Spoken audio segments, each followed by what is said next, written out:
더불어민주당 이재명 대표가 성남FC 후원금 의혹과 관련해서 오전부터 검찰 조사를 받고 있습니다. 네, 검찰 조사에 앞서서 이 대표는 혐의를 전면 부인했는데요. 취재기자 연결해서 자세히 알아보겠습니다. 신선재 기자. 네, 수원지검 성남지청에 나와 있습니다. 피의자 신분으로 출석한 이재명 더불어민주당 대표는 오전 10시 50분쯤부터 성남FC 후원금 의혹과 관련해 검찰 조사를 받고 있습니다. 이 대표 소환에 맞춰 모여든 지지자들과 맞불 집회를 벌이는 보수단체들로 청사 인근은 여전히 소란스러운 모습인데요. 경찰 인력 600여 명도 배치돼 인파를 관리하고 있습니다. 이 대표는 들어가기 전 수많은 취재진이 에워싼 가운데 10분가량 입장을 밝혔는데요. 먼저 들어보시겠습니다. 국민 여러분, 소환 조사는 정치 검찰이 파놓은 함정이라는 거 잘 알고 있습니다. 특권을 바람봐도 없고 잘못한 것도 없고 피할 이유도 없으니 당당하게 맞서겠습니다. 이어 이번 조사는 수년간의 수사로 무혐의 처분된 사건을 끄집어내 없는 죄를 조작하는 사법 쿠데타라며 검찰을 향해 날을 세웠습니다.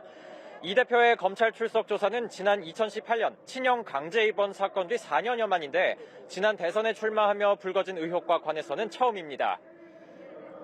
네, 검찰이 이 대표에게 적용한 제3자 뇌물죄를 놓고도 법적 공방이 예상되는데요. 핵심 쟁점이 무엇인지요?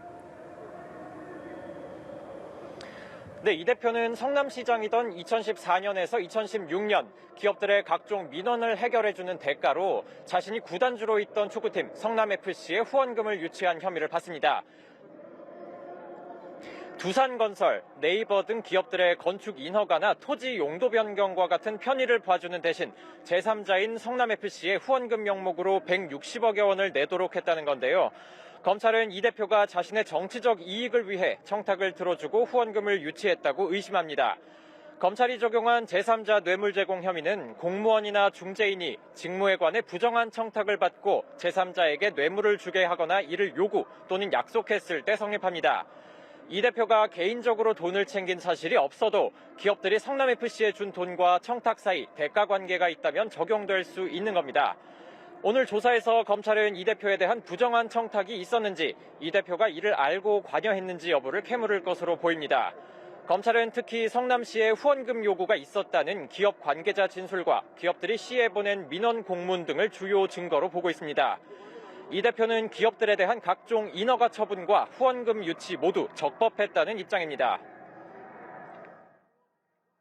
기업들을 유치해서 세수를 확보하고 일자리를 만든 일이 성남 시민구단 직원들이 광고를 유치해서 성남 시민의 세금을 아낀 일이 과연 비난받을 일입니까? 한편 이 대표를 동행한 민주당 지도부도 기자들을 만나 답을 정해놓은 보복 수사라고 검찰을 비판했습니다. 조사는 오늘 밤 늦게까지 이어질 전망입니다. 지금까지 수원지검 성남지청에서 연합뉴스TV 신선재입니다.